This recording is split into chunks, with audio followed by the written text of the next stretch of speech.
Continuamos, amigos, platicando con el maestro Daniel Alcántara en este programa Dialógica del Bien Pensar. En el bloque anterior platicábamos con él acerca de la necesidad de la conversación, de la trascendencia de la conversación para llegar a una discusión enriquecida y enriquecedora sobre distintos temas. Y también, por supuesto, explorábamos si esta situación de la construcción del discurso, llevarlo a la conversación, después a la discusión, y rematarlo, por decirlo de alguna forma, en la escritura de lo que se está pensando, de lo que se está debatiendo, podría permear de alguna forma en la educación habitual que nosotros nos encontramos en las aulas.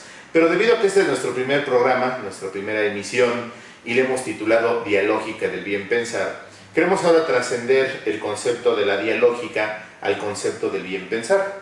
¿Cuál es ese bien pensar en nuestra sociedad, maestro? Bueno, habría que, en principio, remitirnos a la idea de que la preocupación por el bien pensar nos remite al lema de la universidad, que es pensar bien para vivir mejor.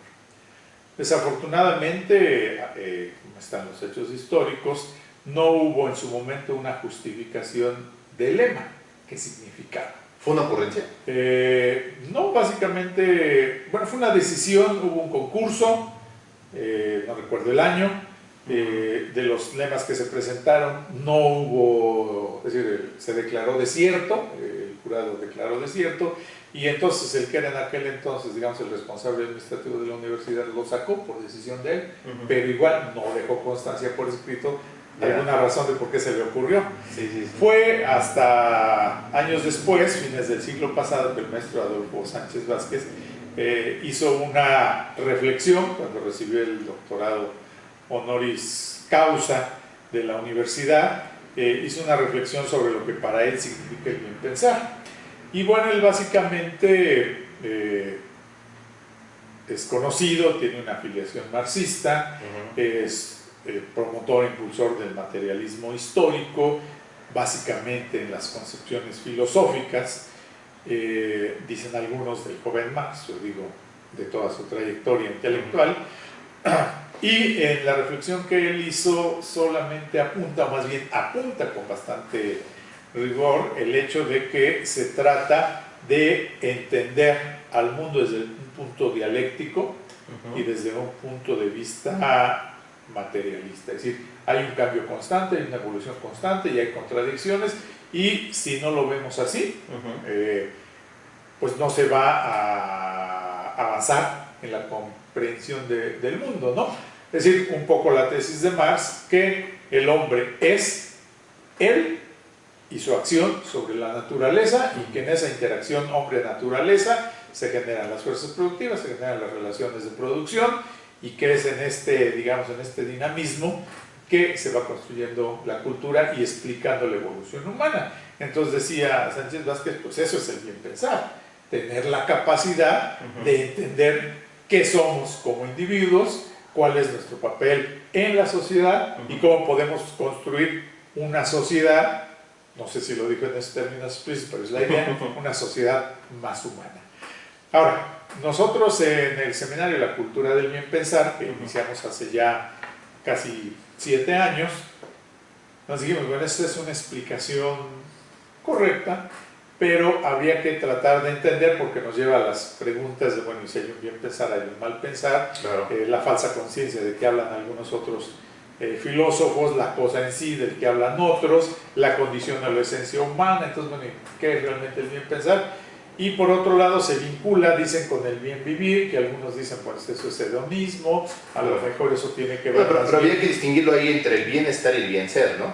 Digamos, esa es un poco la preocupación.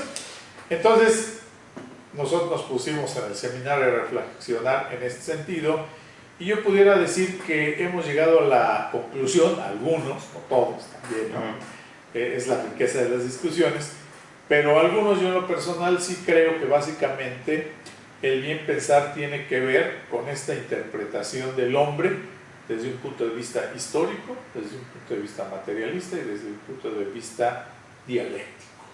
Y que en ese sentido, de lo que el bien pensar trataría es de generar las condiciones para que el hombre pueda romper la enajenación o la alienación de la que hablan, entre otros filósofos, el mismo Marx, derivado del fetichismo de la mercancía. Esa es una interpretación personal y creo que el bien vivir tiene que ver, efectivamente, o el mejor vivir, tiene que ver con el bienestar o el bien ser. Es decir, no el bienestar en términos de consumo, sino el bienestar o el bien ser, la manera de ser, el estar ahí, estar en el mundo. Es decir, cómo nos instalamos en el mundo. Claro. Y ya instalados, cómo vivimos en relación con nuestros semejantes. Y aquí el problema central, creo yo, es que el bienestar debe apuntar a romper con esa dinámica de consumismo, de cinismo y de egoísmo que son, digamos, características prevalecientes en la sociedad capitalista neoliberal en la que vivimos. A mí me gustaría incorporar en la conversación otro concepto que creo que tiene que ver con este bien pensar del cual estamos hablando y hacia el cual apuntaba Marx, respecto a la observación, o yo le llamaría a la concientización o a la conciencia del dinamismo de la sociedad y del dinamismo de la naturaleza. Es decir, en un bien pensar vamos a estar conscientes de que todo está en un constante cambio, de que nosotros formamos parte de ese constante cambio. Lo podemos ver en la sociedad, en las relaciones dialécticas, en las relaciones de poder, en las relaciones económicas. Lo podemos ver en la naturaleza también, en lo que actualmente llamamos evolución. Lo podemos ver, por ejemplo, desde la filosofía y la teogonía budista, que ellos nos hablan de este flujo constante de la naturaleza en el cual nosotros estamos.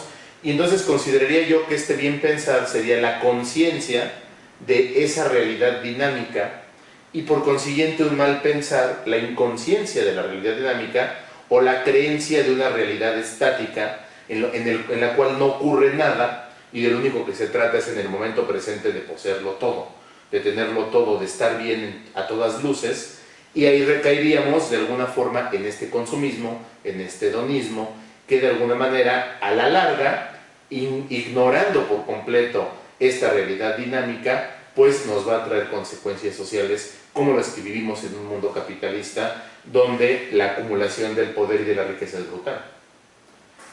Sí, evidentemente, no solamente es la idea de la concepción del inmovilismo o la idea del fin de la historia, que también desde fines del siglo, mediados del siglo pasado, diferentes autores empezaron a promover y al final del siglo adquirieron mayor fuerza.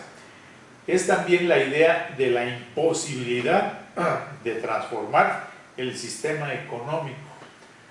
Nuevamente, cuando, como Marx decía, una cosa es que existimos como existimos y otra cosa es que estas condiciones de existencia no puedan cambiar. Es decir, las condiciones nos determinan, pero somos así porque así se han construido. Entonces somos determinados y determinadores. Exactamente. O sea, finalmente tú vives en una sociedad con leyes que han dictado los hombres. Exactamente. Con unas formas de organización y producción que han establecido los hombres. Y los hombres pueden cambiarlas. Y los hombres pueden cambiar. Los partidos políticos no existían hace 3.000 años. Claro. Entonces, hoy se cuestiona su existencia y hay quien dice, no, es que no pueden cambiar el sistema político electoral, pero si no han existido siempre. O la mercancía y el dinero han existido siempre, pues tampoco. Y aún existiendo, no necesariamente todo tendría que ser mercancía y dinero, claro, ni tampoco necesariamente la mercancía y el dinero podrían estar condicionando todo el sistema, ya no solo de producción, porque ahora la mercancía somos nosotros mismos, ¿no? Sí. Entonces, sí, esa es la idea, efectivamente. Si nosotros nos encontramos con que creemos que hay seres extraterrestres que nos vinieron a iluminar o que llegamos y que nos formaron, o incluso la existencia de los dioses de todas las religiones que existen, o la existencia de poderes sobrenaturales que algunos individuos pueden o no poseer. Todas estas explicaciones que mucha gente a la fecha cree y comparte, pues no nos permiten una comprensión real de las cosas, ¿no? Es decir, es un velo. Tenemos miedo de la maldad, tenemos miedo del diablo, tenemos miedo de lo que no conocemos, de la naturaleza, y entonces en esa inseguridad, en ese temor, vamos creando un montón de mitos, ritos y leyes que nos tratan de explicar eso. Pero eso no nos permite hacer que el hombre se humanice, Claro. entienda que los problemas existen porque él los ha creado o los permite, y entonces no hay una acción, una decisión de que puedes cambiar las cosas. Entonces, ¿en qué te sumas? En la indiferencia, en el egoísmo. Creo que eso es lo que apunta, y de ahí la importancia de la enseñanza de las humanidades dentro de las universidades, no solo de las universidades, en las preparatorias, desde la educación secundaria también, Claro. incluso de la primaria. Al individuo, al ser, al ciudadano, al humano se le tienen que enseñar principios, valores, y entender, como bien dijiste, que todo es cambio, que todo es transformación, que tampoco, por cierto, inventó Marx, ¿no? Esta idea de que el agua fluye del mismo río y que por lo tanto ya no es el río que estoy viendo. Desde Heráclito, ¿no? Entonces, tiene bastante tiempo, ¿no? Más de 2000 años. Entonces, esa idea de la transformación, de la evolución, de que las cosas cambian, que también en términos de la filosofía dialéctica significa que hay una, como dicen, una transformación, una lucha de contrarios cuando esto se enfoca, se enfrenta, que surgen contradicciones, que una gota puede incluso ir cambiando o horadando una piedra, de que así como el aire sopla para un lado, sopla para otro, y que hay explicación para todos esos fenómenos. Eso es lo que hay que entender. Hay que aprender a vivir frente al caos, con la incertidumbre, y el hombre tiene que ir entendiendo estos procesos naturales y sociales, insisto, para actuar en ellos. Entonces, en realidad lo que hacen los medios, los que hacen lenguaje, lo que hace el mal pensar es sumirnos en la idea de que las cosas pues no se pueden cambiar, ¿no? Que son como son y así han sido siempre. Y han sido siempre, ¿sí? Exactamente. Es que hay corrupción, siempre ha habido corrupción. Es que la maldad, siempre ha habido maldad. Es que la mercancía, es que siempre ha habido mercancía. Yo creo que entonces podríamos ir cerrando la idea con la inconsciencia de la duda, de la posibilidad de la duda. Es decir, la gente que está sumida en el mal pensar, ya en términos de lo que estamos aterrizando, no duda de su realidad. Es decir, toma certezas. Sí. Cree que la maldad, la corrupción, la ignorancia, la ignominia, la violencia... Y porque además las busca, ¿no? Como tiene temores, la gente busca certezas. Así es, las necesita, necesita estar parado en un piso firme, que no se tambalee. Y cuando nosotros en algún discurso, retomando la conversación del primer bloque, o en una discusión, tambaleamos esa superficie, esa tarima sobre la que la gente está parada, entonces quien los hizo tambalear es el malo. Quien los hizo tambalear es la persona a la que hay que relegar, a la que no hay que escuchar, a la que no hay que leer, es la persona que vino a trastocar nuestra realidad. Así es. Y es algo a lo que filósofos, humanistas, escritores, luchadores sociales se han enfrentado. Entonces, incluso, no solamente hay que relegarlo, hay que matarlo.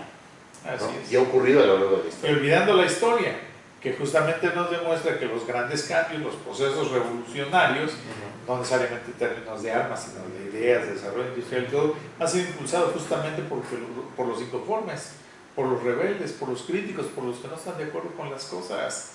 Generan ideas de cambio, cuestionan la palabra dicha.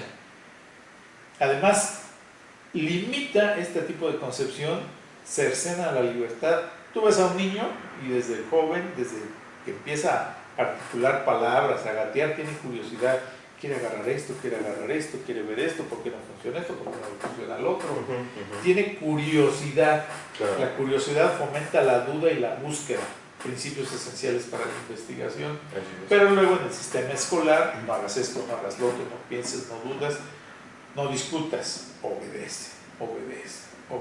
Y eso va coartando tu posibilidad Y en esa idea de que todo es estático, que las cosas no pueden cambiar, de que hay que hacer lo que se nos dice, vas creando los ciudadanos que reproducen, van haciendo, dicen los psicólogos, ¿no?, las profecías cumplidas. Las cosas no van a cambiar, entonces no cambian, no hago nada, pues no cambian. Así, sí. Vive la apatía, el conformismo. La apatía, la indiferencia, el conformismo, el no sentimiento de solidaridad, la exclusión, el aislamiento, la soledad, uno de los grandes males de la época actual. Y entonces viene la frustración, el joven que no encuentra empleo, que cuando lo encuentra tiene temor al trabajo, que cuando se le dice pues ya eres doctor, o ya eres máster, o eres licenciado, no encuentras trabajo, ¿por qué? Porque eres un fracasado, y ahora como ya el sistema también no está generando suficientes empleos para todos los egresados universitarios, entonces se les dice, lo oí también de algún funcionario educativo, hasta ahí la dejamos, les tenemos que dicen así, no, claro, ni en qué universidad, se dice, hay que cambiarles el chip a los jóvenes. Hay que hacerles entender que no hay empleos para toda la vida y que tienen que ser sus propios empleadores, tienen que crear sus empresas, tienen que ser emprendedores. Resultado: tienes que autoexplotarte, y si no te autoexplotas o no tienes capital para tener una empresa y expulsar a otros, no encuentras trabajo, eres un fracasado. Y entonces, pues soy pobre porque soy fracasado, no encuentro empleo, lo que aprendí no me sirvió para nada, es mi culpa. Y entonces las cosas son como son. Eso, digo yo, es el mal pensar. Sí. Porque entonces no te permite como ciudadano entender que puedes cambiar las cosas, que depende de ti aprender, comprender, tratar de aportar ideas. Esos son de los grandes problemas que la educación enfrenta, resultado de estas concepciones ideológicas, o son interpretaciones ideológicas, que no te permiten acercarte a los procesos sociales y al estudio de la naturaleza de una forma global. Y la otra es también la parcialización. No estoy en contra de las especializaciones, creo que son positivas, creo que finalmente son necesarias, quizás. Son necesarias, incluso porque efectivamente tú puedes ser un experto médico en cáncer, o puedes ser un experto ingeniero mecánico en tecnología automotriz, o puedes ser un electricista o un electrónico para el desarrollo de las computadoras. Eso es importante. Pero si antes en tu proceso educativo tuviste una formación humanista integral, tendrás esa capacidad de estar en tu especialidad sin olvidar la formación genérica universitaria que te permita, aquí sí, ser un ciudadano responsable, crítico, propositivo. No crítico destructivo, claro, propositivo. A mí me gustaría, antes de cerrar este segundo bloque de esta conversación que estamos teniendo respecto a la dialógica del bien pensar, me gustaría no cerrarlo sin antes recordar a Paulo Freire nuevamente, traerlo a colación, cuando nos dice: actualmente se educa para obedecer y no se educa para pensar. Ya no se diga el mal pensar, sino el coartar la posibilidad de pensar. Y durante la conversación usted manejaba la idea de la muerte como un sinónimo del término de las posibilidades. De hecho, el doctor Rodolfo Santander, de la Facultad de Filosofía, y la doctora Célida, así lo estipulan en sus escritos. La muerte es el término de las posibilidades. Entonces, si la educación nos quita las posibilidades, de alguna forma la educación nos está coartando, la educación nos está matando en términos alegóricos, por supuesto no en términos físicos, y es una muerte al intelecto, una muerte lenta que va sufriendo el niño desde que entra al kinder, desde que entra a la primaria, en el cual se va apagando su creatividad, se va apagando su curiosidad y por lo tanto la posibilidad de que piense, y con ello la posibilidad de que viva pensando bien y viviendo mejor. Vamos a hacer una segunda pausa para concluir en un tercer bloque discutiendo acerca de qué hacer, ¿sí? Ya que nos enfrentamos a una realidad que como alud, como avalancha se nos presenta, obligándonos al mal pensar. ¿Qué hacer ante esa sociedad? Es decir, pasar de la crítica constructiva que hemos hecho a la praxis. ¿Cómo podemos trascender el problema y cómo podemos darle solución? Hagamos un corte y continuamos. Perfecto.